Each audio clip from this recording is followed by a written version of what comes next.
Hi అండి, బిర్యానీ చేస్తున్నాను చూసారా. కాకపోతే సరుకులు అవి ఆపడం అయితే చూపించలేదు మీకు, ఎందుకు తెలుసున్నదే కదండి మీకు కూడా బిర్యానీ ఎలా చేయాలని. అందరూ చేసుకుంటారు కదా. బిర్యానీ చేస్తున్నానండి. వాళ్ళు మా ఊరు సంత మంగళవారం పిల్లలు బిర్యానీ కావాలన్నారు. మా చెల్లెల పిల్లలు వచ్చారండి. పెద్ద చెల్లెల పిల్లలు ఇద్దరు, చిన్న చెల్లెల పిల్లలు ఇద్దరు వచ్చారు. దాని గురించి బిర్యానీ చేశానండి వాళ్ళ సంతని.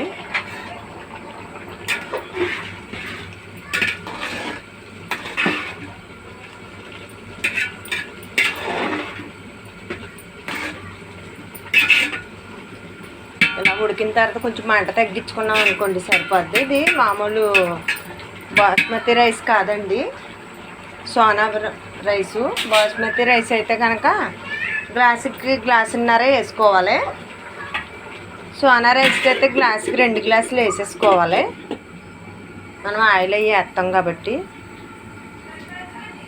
చికెన్ వండేసానండి. ఇదిగో చికెన్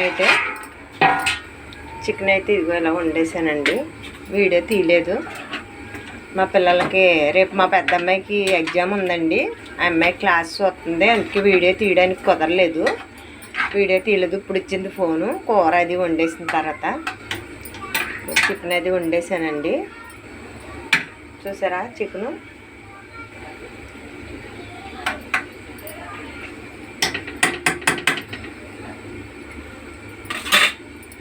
చికెన్ అయితే రెడీ అయిపోయిందండి. ఇదిగోండి మూత అయితే తీస్తున్నాను. చూడండి ఎలా ఉందో బిర్యానీ. ఇదిగోండి ఇలా వచ్చింది కదా. మనం రైస్ వేసుకున్నాక మంట తగ్గించేసుకోవాలండి. అసలు మెతుకు అంటుకోదండి. అసలు అంత బాగుంటుంది బిర్యానీ. మీరు ఒక పావు గంట ముందు నానబెట్టుకుంటే, బాస్మతి రైస్ అయితే అరగంట ముందు నానబెట్టుకోవాలండి.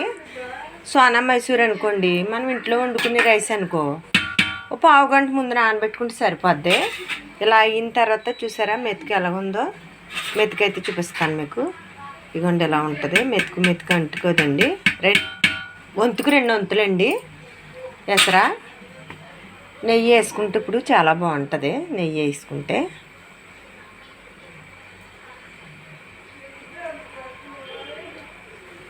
కొంచెం నెయ్యి వేస్తున్నానండి. అంత లేదు, 100 గ్రాములు ఉన్నట్టుందండి నెయ్యి.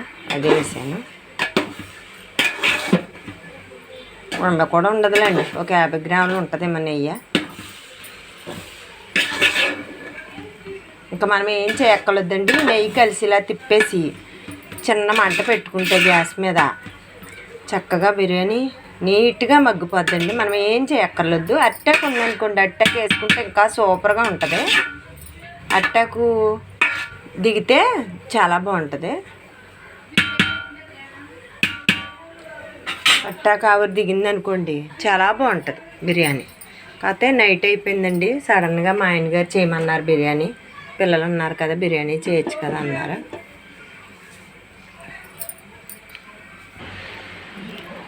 బిర్యానీ అయిపోయిందండి, చూపిస్తాను ఇప్పుడు. అదిగో బిర్యానీ అయితే రెడీ అయిపోయింది. చికెన్ చూపించాను కదా ఇందాక, చూసారా. చాలా ఈజీ అండి బిర్యానీ చేసుకోవడం. ఓ కష్టం అనుకుంటారు, చాలా ఈజీగా అయిపోద్ది.